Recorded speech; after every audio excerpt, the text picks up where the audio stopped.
You're listening to the podcast about nothing. Available on iTunes, Stitcher, Twitter, Facebook, and blogtalkradio.com.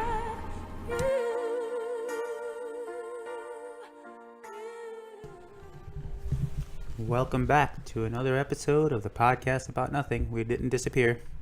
We're still here. That's right. Can't get rid of us. We're tough like cockroaches. Big ones, flying, hissing ones. We're going to promise to try, which is the worst kind of promise, to stick to a bi-weekly schedule. Forgot how to speak English. It's been so long. Yeah. But we got a lot going on lately and a lot to cover.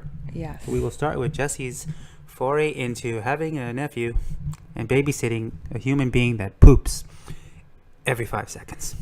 Well, now he's in the peeing phase. He poops occasionally. Oh, he doesn't like shit on his own back anymore? No, he still shits on his back. That's a given, but How do they do that? I don't know. I'm like fascinated. It's well, like yeah, for the record, it's our nephew. It's Jessy's sister Liz, and tell us about the little bundle of poop. he sleeps every 2 hours during the day, and then at nighttime he sleeps for maybe 3 hours. Wow. I work the day shift, which is usually from 8 to 3-ish, and then my sister wakes up, and then we have lunch or whatever, and then we decide what we're going to do for the day. Everything is dictated by the baby, who for some reason has inherited the lovely trait of staying up all night. So He's like a very angry little dude, right? Yeah, he's very picky about certain things. He doesn't like his diaper change. He doesn't like baths so far. He does like jazz music and classical music.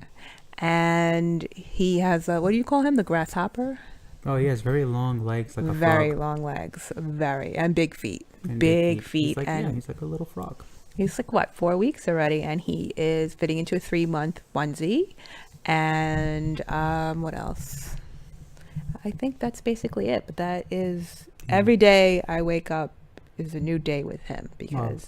She's on a little break from it now, but he's out in Las Vegas. Little baby Cameron, his name is. Cameron Michael King. Cameron Michael King. Very phonetically cool name. Well, Liz or Eddie, the father, wished for him to be, professional athlete. Really? Yes, either baseball or basketball. Well, he's probably going to be a high jumper with those legs. I want him to be a surgeon / basketball player. Yeah, that's going to happen. Well, I'm just saying. Well, that's the news on the baby front. Jessy's flying back out soon to have more fun with poop. I guess I'll be calling in to do the podcast. Yeah, you'll have to call in too. Unless when you come to visit. Yeah. Because the 24th of June is our 3rd wedding anniversary. Yay. Sneaking up. We're recording this on June 5th, so it's less than 3 weeks away. Yeah. Yeah. Seems like yesterday. I know. See what else? Well, last night was UFC. Was it last night? Yeah, it was UFC 199. Yeah. Very shocking. A lot of news on that event. First of all, they announced for UFC 200 that Brock Lesnar is going to make his return to the UFC. Obviously, the UFC and the WWE came to some kind of agreement. It's not that he's returning to the octagon forever. At least from now, I understand it's only one fight, but you know how that thing is. But WWE has a say in who he's going to fight. But I just, unless they've announced it since I last went online, it's got to be someone they've been negotiating with. No one's gonna, in their right mind, want to fight Brock on 4 weeks' notice. He's probably been training since WrestleMania because he hasn't been on WWE TV and probably trying to make this deal. And I told Mark, I'm just fascinated how he can just go from wrestling to UFC to wrestling. Well, and he doesn't do it without it, you know what I mean, like a 4 hiccup. years. Like, Well, we'll see if he has a hiccup or not. It's been a long time since he's been punched in the face for real. So, but most of his fights, he was dealing with diverticulitis, which, if you don't know, is a horrible thing with your lower intestines, and it almost killed him. So when he fought Alistair Overeem, who was on more steroids than the whole cast of Pumping Iron, he really shouldn't have been in there fighting. Even when he fought Kane, he probably shouldn't have been fighting. So now he's healthy and wants to give it one more shot before he... So I think he just wants to go out with a win. And I mean, you don't know if he destroys whoever he fights and that UFC 200 gets a ridiculous buy rate. I'm sure he'll come out again. Yeah. But you know, the WWE, he is signed to work with the WWE. He did not break that contract. So now it's just a question of who he's going to fight. It's also a big kick in the balls to Conor McGregor, who, you know, as everybody's known by now, already screwed up his chance at UFC 200. I don't fucking understand. Yeah, that's right. I don't fucking... But they did announce that he's going to fight Nate Diaz at UFC 202? 202. 202. And, I mean, this is nothing but money in the bank. There's no guarantees, as we'll get to, but by all intents and purposes, Nate Diaz should beat the crap out of Conor McGregor Again. So, but you never know, because that last night proved with Luke Rockhold and Michael Bisping. Oh my gosh. Yeah, that anybody can win on any night in the UFC. And it wasn't like Bisping is some kind of scrub. He obviously is a great boxer. And I don't know what the hell Luke Rockhold was doing. He does that thing where he like reaches in with his right hand and he just left his whole left side open. And Bisping did not wait. He freaking hit him with what they call a check hook. And then he hit him in the same spot again behind his right ear twice. Dropped him face first to the mat and then did what Anderson Silva didn't do to him. Bisping, that is, and he went in and finished him. When Silva kneed him in the face and knocked him out, he ran up and jumped on the cage without actually being told he won yet. And that's why Bisping got the shot at Rockhold and Silva didn't. So now you got a potential... another fight earlier in the night, I don't know if Jessy saw it, was Dan Henderson, who's 45 years old. Had a comeback, incredible knockout win against this guy, Hector Lombard. I don't know if Jessy got to see it, but Henderson should have been beaten in the first round, but he survived. Because he rocked Lombard, as Joe Rogan likes to scream. But Lombard, while he was retreating, managed to crack Henderson in the face and almost knock him out himself. And was on top of him and pounding him, but Henderson held on. And in the second round, he kicked Lombard in the head. And as Lombard was like dipping from that, he freaking threw like a back elbow across his head, knocked him out with the elbow to the ground, because you could see Lombard's leg buckle underneath him. That's usually a sign that you're out cold, but as anybody knows with Dan Henderson, until the referee tells him to stop, he jumps on you and beats the shit out of you, and that's what he did. He hit Lombard with 2 more shots. So now, ironically enough, he knocked Bisping the fuck out in UFC 100, and now Bisping's the champ. And he was thinking, you know, I'm gonna retire possibly, but now if you're Henderson, you're thinking, hey, I could beat this guy. That would be such a dramatic. I mean, the retiring Henderson against the finally got a championship match and won Bisping. Oh, that's a good story there. I know, but Bisping's such a nice guy, dude. Yeah, he's a nice guy. He's a classic British trash talker. Makes a lot of people not like him, but he was gracious in victory. You know, don't fucking talk about my people like that. Yeah, well, what the fuck is wrong that's the with Irish people. That's a fook. They fucking love Europe. Gotta ask Paul O'Brien, because he rarely curses. At least not on our podcast. Gotta ask him. I love when McGregor talks. We always imagine what it would be like if we had McGregor on our podcast. I could just hide it. My voice is too high to impersonate him, but yeah, you could play the role of Dana White, or that Skeletor chick that does UFC tonight. I don't know her name. What's her name? Oh my god, no idea. Skeletor. She looks like a skeleton though. Sure, she's a nice lady, but she looks like a reanimated corpse. So you'd be her. Okay, so what am I doing? McGregor. Yes. How do you feel about UFC 200? I fucking run the UFC, and you look like a skeleton. There are things that are dead that look like you. That's my best Irish accent. Sorry. Fucking Nate Diaz. Whooped my ass before, but no, not this time. What makes it different this time? Well, this time he's actually trained. So yeah, he'll probably fucking whoop my ass again. Oh my god. Anyway, that's our UFC review. But oh yeah, UFC 199 was good. Yeah, what's his name? Chinny Chin. Oh yeah, Uriah Faber. Another Chin. story of like a good guy, nice guy, works his way to get title matches, but the champion that he goes up against always seems to be 1 or 2 levels ahead of him. In this case, like Jose Aldo almost kicked the poor guy's leg off when Aldo was the champion. Then he fought Cruz once, and same thing as last night, 5 rounds of just chasing him and not being able. And when he did get close enough, Cruz would just tag him in the face. So he just. Yeah, it was one-sided. It was pretty. There was a time when Faber was like dynamic, and he was the next big thing in the WDC, and he was just outperforming people athletically and grappling on the ground. But since then, people have become like him and better.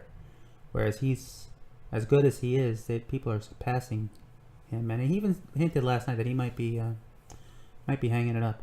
Yeah, I think he should hang it up. I think him and like Dominic Cruz is a freak in that he has this weird style that people can't catch up with, and but whereas like against traditional fighters, Uriah is still good. So It was a shame. Had he won last night, he probably could have got a shot at Conor McGregor. Assuming McGregor doesn't get killed by Nate and by whoever wins at UFC 100 between Edgar and Aldo. I'm fucking McGregor. I kick anybody's ass. Yeah, well, he is a good fighter. I mean, Conor's My not a bad pants are fighter, very, but very tight. he just, he does wear some tight ass pants. But he just shouldn't have been fighting Nate. Nate is, bigger than him, a good boxer. Freaking deadly on the floor. It was just not a good matchup for him. And Conor took it on short notice, so did Nate. And Nate got off a boat in Mexico drinking tequila and went and fought him and beat him, So now he's got time to prepare. But you don't know. I mean, it's hard to beat the same person twice, in anything. So, Conor will make adjustments because last time he thought he could drop him with one punch and realize his power punch in 175-pound or 170-pound fight is not the same as a power punch in a 145-pound fight. Whereas his hardest shot was just another punch to Nate. So he needs a different strategy. He can't go in there expecting to knock him out. So you don't know. He might do better. But if Nate tackles into the ground, the fight's over. That's what Conor has to avoid. Yeah. Because if not, he will beat him like a drum, and it'll be over. He'll choke him out again, or break his arm. I fucking own 12 million drums. That's right. He does. He's got money, but the UFC said, "Oh, what are we gonna do?" So instead, they got John Jones and Cormier, which is a main event by itself, and then he got Brock Lesnar versus a broomstick. People will pay to watch. I think it might be Mark Hunt. Should be a dangerous fight if you're Brock. You had mentioned that the part of the UFC is up for sale. Oh yeah, the Fertitta brothers shares of the UFC, they're offered them up for sale, but it's not a guarantee that they have to sell them. I think they're doing it to test the waters. And they own 91%, I think, and Dana White owns 9 or something in that ballpark. So it's a question of if they did sell it, what becomes of Dana White. Dana White will then disappear, and then someone more interesting will come on. Hopefully, the scene. But right now, yeah, he's the face of the UFC. I think he should be. I'm sorry, but I'm bored. But he needs to separate himself from the fighters because he's just too. He plays favorites and stuff too much, even if he doesn't realize it. I think he just doesn't add. Because now MMA, I think, is really going to take off, and I really feel Dana should not be as part of that, as instrumental. We'll see. More instrumental in disappearing. Yeah. There's Brock, like we said. We don't know who he's going to fight. But first we need to start with the guy that's annoying that has his own podcast. That soon's getting off. JL Sonnen? No, I'm sorry. The one that ends in August. You were telling me the contract ends in August. Oh, Joe Rogan. First start with him. Get him off, and then start. Well, he's not 100% sure if he's going to stay or not. But we'll see. Goodbye. I think he wants to move. He was saying on his own show he wants to move out to, I think to Denver again or where something. The aliens like are. Where all the smoking aliens are. His friends are. I mean, it'll sound different without him, but there are plenty of guys that could do what he does. Or women. Or women. Except not Skeletor. I think it will just be a big hit to his popularity. I don't think he appreciates how popular or successful he is because of. I'm sure he does, but like his stand-up comedy, I don't care what anybody says. That shit is not good. But he is popular because of his connection to the UFC. Total sense. Like that meathead audience. Because before the UFC, he was on TV shows, he was on sitcoms, he wasn't bad. But his stand-up was nothing to talk about. It still isn't. But I don't know. That's just me. I mean, there are people, obviously, because he fucking gets paid to do stand-up comedy. It's not like he's a bum. But his style just doesn't appeal to me. What else? Speaking of things appealing, that was the worst segue ever. Oh, stand-up comedy. I tried it. Only done it a few times so far. Through the San Francisco Comedy College. So if you're ever in San Francisco, go to the Purple Onion at Kells on Jackson Street in San Francisco. And you may or may not see me on stage. Dropping F-bombs at an alarming rate. I really give him a lot of credit for doing it. Because let me tell you, it's freaking hard. And seeing me the first timers and stuff like that, just being in the front gave me anxiety for these people, man. It's hard. Yeah, it's an art. There's no formula to it. They try to teach you a joke formula, which is anybody with common sense, I guess, can figure out. But then it's like they teach you it to forget it, which makes no sense to me. So, but it's fun. It's not that bad so far. If you search it on YouTube, Mark Cologne comedy, believe it or not, it actually pops up on YouTube. So. What else did we see? We saw X-Men Apocalypse. Yeah. Which my pumpkin was crying through like she was watching Not Without My Daughter Part 6. I was crying because my ass was so numb from sitting there for so long. Yeah, that was 140 something minutes. I think. Felt it dragged on? It just dragged on. It did. You know what? It didn't have like action sequences spread out throughout the movie. There was a lot of talking and a lot of build-up, but not a hell of a lot of action. I think, like, the opening sequences, I don't know if people have seen it by now, I don't want to ruin too much, but there was some to introduce some of the characters, and there was, like, little short action scenes. And then there was a scene with Quicksilver, which was more like it was action in the sense of he was doing stuff, but there was no fighting. He was saving people. I won't say what he was saving from, because I don't want, if you haven't seen it yet. And then there was a scene with another surprise guest, we'll say.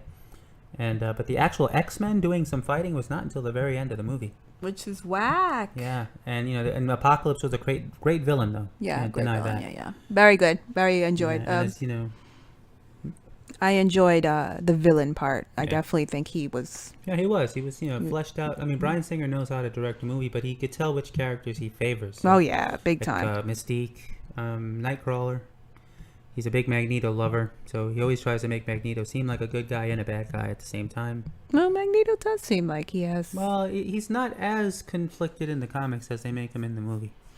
He spends a lot more time in the comics. Like, now I don't know what the hell he is, but when I was a kid, he was just a bad guy. He was like a Malcolm X to Professor X's Martin Luther Listen, King. he could put Magneto as long as he wants. And yeah, you love Mr. Fassbender. He's going to be in Assassin's Creed movie. Another movie I'm going to have to watch. Mm-hmm. And he turned down being James Bond. He just said it was too restrictive. Oh, wow. I mourn for that. He'd make a good James Bond, though. He would make a good. Yeah. But, yeah, X-Men Apocalypse is a long movie. Especially when you compare it to Civil War, which was also long but did not feel long. Did not feel long at all. Because they spaced out the action. And it was good action. It was good. And, really meaty good action. Dialogue is wittier, bouncier. X-Men, it had its funny lines and stuff, but it's like he's trying to start them from scratch with this younger group of X-Men, and like now they added more characters. He even made a joke about X-Men The Last Stand, saying how the third movie is always crap. It doesn't exist now. If you watch the X-Men movies, it literally does not exist. They wiped it out with the last X-Men movie, with all the time traveling and everything that went on. So everybody that got killed off in that movie, and Jean Grey becoming the Phoenix in that movie, didn't happen. And now it's whatever timeline he's created now. So, did a little house cleaning, but Apocalypse was a great villain. Yes. And there's a hint, so stick around after the credits, which are very long credits. Very long. Because stick around, and you might have to Google when you see the scene. It's not like it's an extended scene, but it's not like obvious. You have to know your X-Men trivia to get what they're hinting at. And if you live under a rock, I guess I could say it's McGregor pops up at the end. Yeah, Conor McGregor pops up and says he's a mutant, and he runs this game with heavy duty checks. And he could have kicked the Apocalypse ass. That's right. I put him in the movie. Blue-headed son of a bitch. You fucking would have gotten the guy, but they didn't fucking let me do it. We have the worst accents ever. Hopefully Paul O'Brien doesn't listen to this and then send me hate mail. But no, at the end, there's some project thing, and you see a company called the Essex Foundation or Corporation. And for those of you who don't know or do watch and say, what the hell is that? Nathaniel Essex is also known as Mr. Sinister in the X-Men, so that's all you need to know. If there is going to be a sequel, which I'm pretty sure there will be, he's going to be the villain.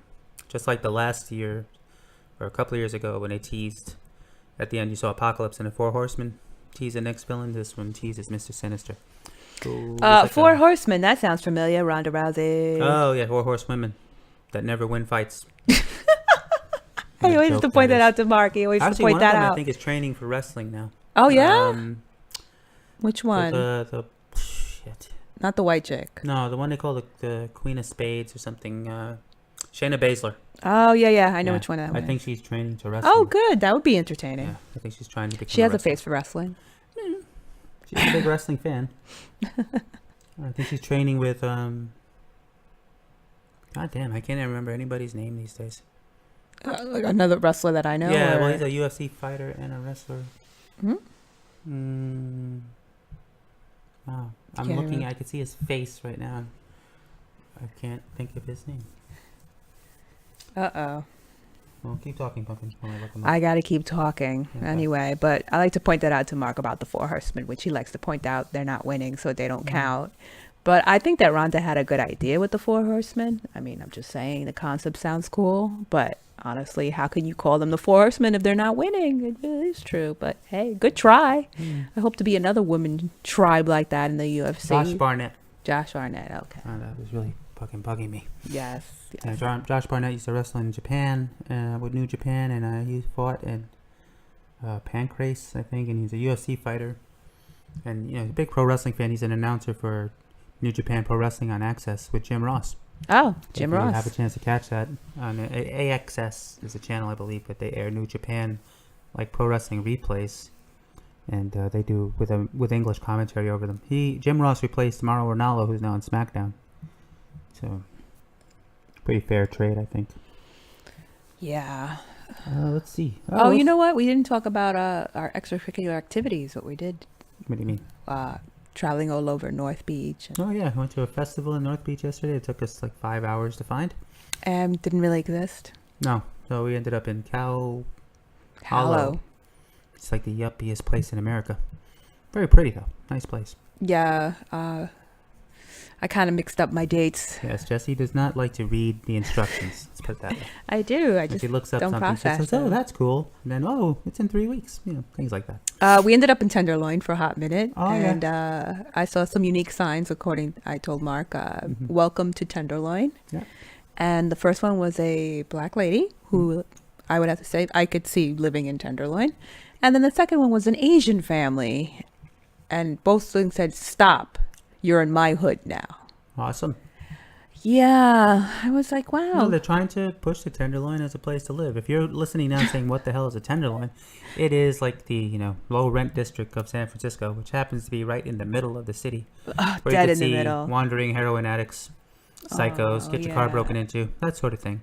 But it also happens to be where some really good restaurants and bars are. I just read another good restaurant just opened. I can't understand because that's that. where you can afford to open one up. That's the thing. But you have to go in there and then run for your life when you leave, basically. But you only got to run about 2 blocks, and then it ends. Yeah, it's 3 blocks. It really is. That's all the neighborhoods are out here. They're very small and distinct. Can't find a single cop. No, we saw some at that festival. Well, the festival, yes, but... No, but yeah, it's a strange area. It wasn't too bad. I am walking with you. I didn't feel too bad. That was also in the middle of the afternoon, Everybody was behaving in the middle of the afternoon. In the sunlight. And once the sun sets... The sun goes down, yeah. And it's, Night of the Living Dead. It's a shame. Hey. But Cow Hollow was really nice. We were impressed. I'm telling you. Yeah, it won't. He's right. It's going to be the last. People better move in there now and just wait it out. Just wait it out. It's going to be about $3,000 a month soon. How much was rent there, you said? That was $1,800, $1,900. Imagine. And that was considered cheap, but now that's not going to last. So the same apartments that are shit now are going to cost about $3,000. We went to San Jose today. That's right. Yeah, well, I met a couple of people from work. Can't really say what they're doing or where I work, but anyway, that it has to do with robotics. Let's put it that way. They're building a R2D2 for the line of work that I'm in. But what's interesting was the complex, right? It was yeah. nice. It was sweet, Almost like living in a hotel. Yeah. That's the way I could put it. Because it has this monstrous pool and these outdoor grills and bungalows and all that stuff. Oh, yeah. And, but, all in this central courtyard area. Similar to where we are, where us, it's just a smaller pool and a hot tub and a gym and all that. Yes, we're rubbing it in, sorry. But this one, it was designed with freaking 1,000 people in mind. And then across from it was a glass building. Yeah, it's in a weird area. It's very flat, right near Vegas. Vegas, as we're saying. San Jose is very flat and hot. It was very hot. We were just 90 degrees. It was 85, 90 degrees in the car. But we're used to now, 80 degrees is a hot day where we are. And it was 95 or something. Yeah, we were cooking. Yeah, we were cooking. And then heading up north. Then we passed Oracle, and Mark made a shout out. The wave at the Warriors as they're whooping the Cavaliers' ass tonight again. Did they win? I think they won by 30 or something. Oh, wow. I didn't check. Unless they made a miracle comeback in the last 4 minutes. It was 100-77 or something. Speaking of sports, Copa America's going on? Oh, yeah. I have not. Jessy watched, Ecuador and... Shit. Who did they lose to? No, it was a draw with Brazil. Right? Yes, Brazil. Yeah, and Mexico I watched the other won game. today. America USA. Lost, right? USA versus... I don't know. You're watching, right? I know, I'm watching. But anyway, they lost anyway, so it was a joke. Who did they play? Who did Colombia. Colombia. Yeah, they lost. What, 1-0? 2-0? They lost. Anyway. They lost. It was predicted. They're the underdog. USA is the underdog. They're always the underdog. Oh. They are. Unless they're in America, playing another American team. Otherwise, they're always the underdog. But they were playing right here, not too far from us. Pasadena? No, Pasadena was the second game, but Santa Rosa was the first. Oh, Santa Rosa. Or Santa Clara. Santa Clara? I think so. One of Probably the the Santas. 49ers stadium, I think. You know, one of the Santas. Yeah. An hour and Santa a half Clausa. from here. Yeah. It's nice to know that they were so close, you know. And our time here, we could watch it at a decent time. Yeah, East Coast, my dad has to stay up late. Yeah, 10 o'clock. But it's so good. I'm excited for the Copa to be here. I mean, it gives me something to do. First time in America, so that's a big deal. Yeah, I didn't realize that. And yeah, but I see when I go to Vegas, it's gonna be a problem because you know my brother-in-law insists on having this system. What's it called? Cody. Yeah, some bullshit. Anyways, Internet thing. I don't know. internet thing, and it's just very hard to work, and it gives me a headache, and I basically feel like I'm living in a cave, and I have to watch it Well, off if you my watch it on sling. it'll work. Hopefully, you know, they give the games because I was like, the least they could do is give me access to the Copa, man. They gave the other games, though. Hopefully, they'll keep giving the other games. I hope Yeah, to they have a couple of- continuation. Sling is a pretty good app if you have good internet anyway, Wi-Fi, whatever. You know what I saw on Sling? They just added ABC. Did they really? I was watching ABC channel this morning. Wow. So Well, they're expanding. I mean, we got them right when they started. And that was just so we could watch Lucha Underground, which you don't need them for anymore. Now we use it to watch HDTV TV. Don't need it for that either, really. shall we mention for Lucha what's going on in our Oh, yeah. world? Speaking of Lucha stuff, in the It's a Weird Small World department, we are now, well, we just began editing, I guess they call it producing, the podcast Boom. If you're any wrestling fans out there, that is Konnan of WCW, Lucha Underground, AAA Wrestling in Mexico fame. He's like the Hulk Hogan of Mexico, basically. But he's Lucha Underground most recently as a manager of Prince Puma, also known as Ricochet. And he put an open invite out on Twitter saying, hey, I need help producing a podcast. And it's in Spanish. And I answered on a whim, and it turned out he gave us a shot to do it. We just edited the first one. It's going to come out tonight, actually. And Do another one tomorrow night. we're doing one tomorrow night. And then Hopefully hopefully it's going to branch into a pretty big deal, which I'm not going to scoop here. Yeah, of Conan course. told us, but suffice to say, there's a lot of changes. If you're into the wrestling podcast world, You're gonna there's be some changes coming. Let's put it that way. stay tuned. Yeah. But Yeah. he's a wonderful Oh, yeah, Konan's individual. super We cool enjoy guy, very talking to smooth. him. Very Just finished talking to him a little while ago, actually, just putting the final touches. It's difficult because I can understand Spanish to a degree. I'm a failure as a Puerto Rican, whereas Jessy can read, write, think, speak it.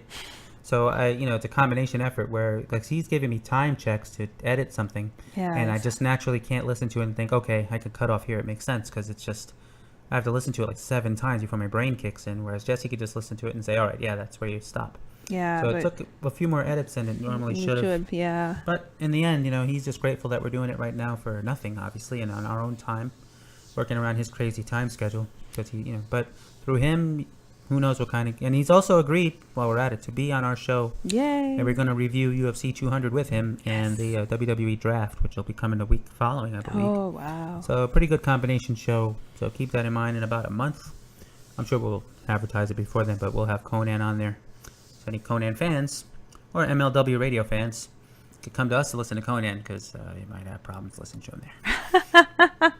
But yeah, it's pretty cool. It's Konnan Aldo Farias, who's a news anchor or TV reporter in Mexico, and they get anybody who Konnan knows is potentially be on his show.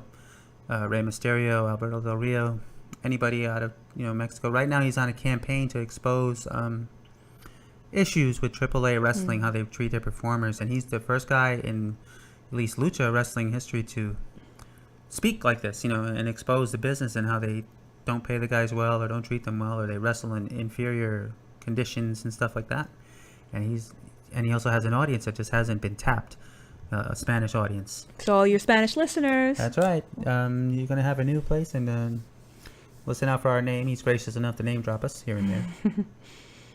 Yeah, he's a funny guy. He is very, very interesting dude. Very down to earth. I love his voice. Yeah, Jessy likes the deep Konnan voice. It's just funny. Oh, he is. He's a very cool guy though.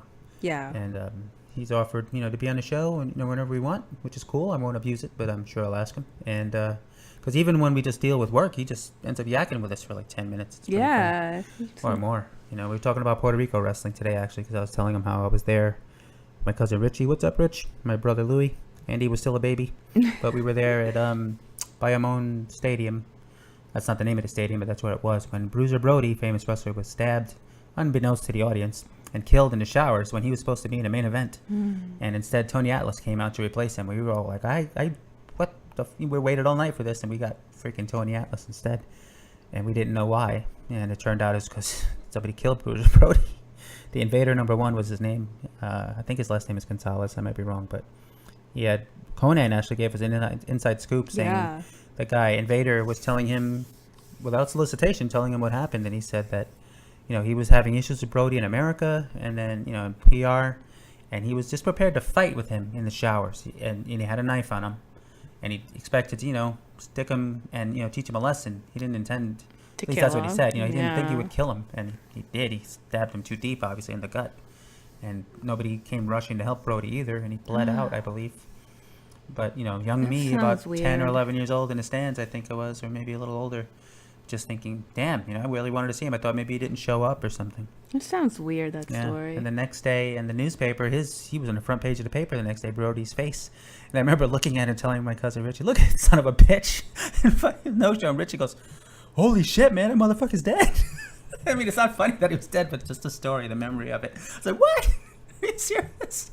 And then that's all the news was covering from there was, the funeral and... So sad. Or not the funeral, but like the proceedings. And I want to say the guy invader got off. I don't know that he got convicted. But it takes a while to blend out. And that really, that put a shadow over Puerto Rico wrestling for a long time, where guys just wouldn't go there. But if it takes a while for someone to bleed out like that. Yeah, it does. Well, it depends on where you got stabbed too. Like you can get, if you get stabbed in the, like near the appendix or something, or your gallbladder or whatever, all that stuff comes out and mixes into your blood and poisons you. You could die that way too. I mean, I'm not an expert on stabbing people, but I'm Puerto Rican, so we learn how to stab as soon as we come out of the womb. The stabbing story, remember? We were in the knife store. We were walking by some knife dealer, remember? Oh, yeah, the one of those. He was giving these people like all the different stabbing and knife throwing techniques at like a flea market. He had blades on his table like Assassin's Creed. It's like you could underhand it, you can overhand it. It's like, when are people going to do this? Throw a knife at someone. Well, he had one knife that he said that you could walk by and kind of like stab the person like casually stab the person, kind of stick it out of your hand. Oh yeah, really, you could make a fist around it. Yeah, like and he literally would pretend to walk by somebody and stab them. Yeah, it was pretty scary that there's people like that. But yeah, it's there's amazing. There's a market for everything. There's a market for everything. Butt plugs, you name it. There's something for everyone. Oh God, we need to get some porn stars back on. Yeah, we got to get Jocelyn and Rebecca Love back on. Actually, Jocelyn still gave me an invitation to do an open mic when we go to Vegas. So maybe that's what we'll do for our anniversary. Yeah, well, still out there that day by that time. I don't know. When do they do it usually? No, I'm saying I don't know. I have to ask her what. They do it once a month, don't they? No, her. I don't know. I have no idea. What it is. I have to let her know I'm going. She said let her know, and I could do one up there. I mean, I'll get like 3 minutes, but it's better than nothing. Could try it on a new audience. Yeah. Instead of doing all San Francisco jokes all the time. Oh, San Francisco. Yeah. But anyway, like you're saying, we will have Konnan on as a guest soon. I think I'm going to get some people from his Facebook group that I'm in called Seek and Destroy, where we just post horrible, inappropriate, politically incorrect memes. So we got Marisol, name's Angelica, this other guy Eric are like the admins of it. And it'll just be one big freaking inappropriate joke fest. Oh, good. We'll get them back on. I'll get them on. They're down to do it, but I don't think they believed me when I said I would let them come on the show. And say horribly inappropriate jokes. No, we'll just talk about, just the culture of Facebook in general, the way it is. It's so weird how people are afraid to leave groups because they'll get kicked out of another group. So it's so childish, So we said, let's just make this page and we do whatever we want and we pick who could come in and who can't. And that's it, And it really kills time, just people that are joking around when they have a free minute or two, they post some crazy crap. And don't have to worry about other people crying about it because everybody gets freaking upset about everything these days. Yeah, it's a whole political. Yeah, everybody is so, I don't know, our generation is like the butthurt generation. I never liked that phrase before, but it really fits. I never heard of it and I like it. Yeah, so everything is like, oh my God, everything is... They're like the, I forgot the term that we use like in security, but it's the something collector, the blame collector. Like where something happens, it's always somebody else's fault. And you just build to the point where that person snaps, because they think they're injustice collector, that's what it's called. where it's like, oh, the boss doesn't like me. Oh, this person doesn't like me. Oh, I got fired because of this. And then eventually they become like your spree shooter because they're psychopaths. I asked my sister about the whole millennial thing. Like, why is that everything geared towards them? She says there's a largest group of all the different generations. I never could get there's like baby boomers, Gen Xers. Gen Xers, Gen Yers. Gen Yers, really? We're Gen Y. Really? Mm-hmm. No, we're not. Yes, we are. We are Gen Y. My sister told me. That was before Gen X? It's before Gen X, Gen Y. Huh. Yeah, we're Gen Y. I have no idea. But anyway, point being that's why it's so geared to them, because they're the largest group of us all. Already? Yes, already. Wow, Can you believe scary. that? I was like, yo, now I feel old. Oh, what did we see on the bus? It was like a group of young white yuppie skateboarder kids that were talking like they watched too many Tupac videos. And they're playing music on their smartphones without headphones on. But I think they were watching a YouTube video. Is what it was. Yeah, I was watching a YouTube video, but it was. But still, it was just music. Turn the freaking sound off then. So disrespectful. Yeah, I just wanted to take that phone and shove it up that kid's ass so his friend could look in his mouth and watch it. That's how far up his ass I was going to shove that phone. But they were just listening to them became entertaining instead of annoying. Like, hey, yo, what's up, bro? I got to be. It's like, you're all little white guys. Not that you're not allowed to talk like that, but you just look ridiculous. And then they all got on their skateboards and got off the bus. Pull your pants up. Yeah, pull your pants. I was surprised because normally the bus drivers don't put up with that shit. But I don't know what buses you're taking, because that's all I take get. the number 2 home and a guy gets on the phone for like 2 minutes, he says, can you cut that conversation off? He tells him. I need guys like that on every single bus. Yeah, they don't mess around in the bus here. Well, apparently they do because these little assholes were doing it. It's a shame. Yeah. Thought I escaped that bullshit when I moved out here. No, you can't escape that. You should just be allowed to slap one person a day without any kind of repercussions. Imagine. The cop comes, you're under arrest. Oh, got my one slap. Oh, damn it. Okay. I got you again. I should be just, bam, and the person be like, you can use your one on me, buddy. Go ahead. Like, no, I'm saving it because I want to slap somebody at work, and they just walk off. You slap everybody. I Your would waste hands mine would be broken. you can only do it once a day, so I would ruin mine like probably the first 5 minutes of the day. Now that I think about it, you should get one slap and one like back kick. I mean, kick somebody in the back, not throw your kick backwards. That'd be for those people that just stop because they're looking at their phone and don't pay attention. I should be able to stomp on their back and then ride them like a skateboard all the way to work. Happy thoughts. We gotta think those thoughts make me happy. Thoughts that are positive and happy. I do the meditation, the FU meditation every morning. Can I show you that thing? No. I gotta show it to you. It's hilarious. It's on YouTube. Good. Anyway, like you said, we got a lot of stuff in the works with Konnan. We'll give more details when he gives out details. Like we said, I don't want to. There's a big factor to this with another big name, and I don't want to give it away. But he'll be announcing it soon. The podcast that we worked on, it's called Podcast Boom. I believe it's episode number 5. It should be posting tonight on his YouTube channel. So if you're Spanish, he's got a lot of juicy tidbits to put out there about AAA and, whatever else is taking place, current events, but mostly focused on AAA wrestling. So, check it out if you're into that. What else? I think that's it for now. I think that's it. Next week, Jessy will be in Vegas. I'll be visiting her the week after that. Yep. So maybe we'll do one from there if I can bring anything with me to record with. If not, it might be get a hold of Jocelyn. Yeah. Get a hold of Jocelyn Stone and see if I can do a comedy out there. And I'm recording tomorrow night the next episode of Konnan's show. So as long as I don't know, I have to figure out how I'm going to do it with him the week after. Oof. Yeah. But it's a headache for another day, as they say. Yes. Well, Liz has got a computer, right? Liz has a computer, a laptop.